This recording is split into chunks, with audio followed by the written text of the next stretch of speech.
Évangile de Jésus-Christ selon saint Matthieu. En ce temps-là, Jésus était entré dans le temple, et pendant qu'il enseignait, les grands prêtres et les anciens du peuple s'approchèrent de lui et demandèrent : « Par quelle autorité fais-tu cela ? Et qui t'a donné cette autorité ?» Jésus leur répliqua : « À mon tour, je vais vous poser une question, une seule, et si vous me répondez, je vous dirai moi aussi par quelle autorité je fais cela. Le baptême de Jean, d'où venait-il ? Du ciel ou des hommes ? » Ils faisaient en eux-mêmes ce raisonnement.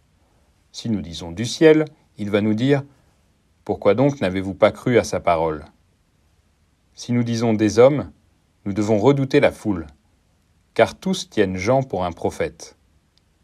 Ils répondirent donc à Jésus : « Nous ne savons pas. » Il leur dit à son tour : « Moi, je ne vous dis pas non plus par quelle autorité je fais cela. »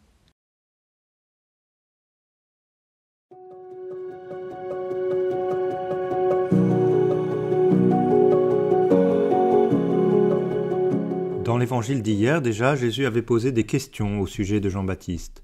Qu'êtes-vous allé regarder au désert ? Aujourd'hui, Jésus nous invite à nous poser la question de l'autorité de Jean. Jean parlait-il au nom de Dieu ou de sa propre autorité ? Les grands prêtres et les anciens n'osent pas répondre à cette question. Ils ont certainement reconnu le goût et l'authenticité de la parole de Dieu dans la prédication de Jean, mais ils n'ont rien voulu en faire. Cette tentation peut aussi nous venir.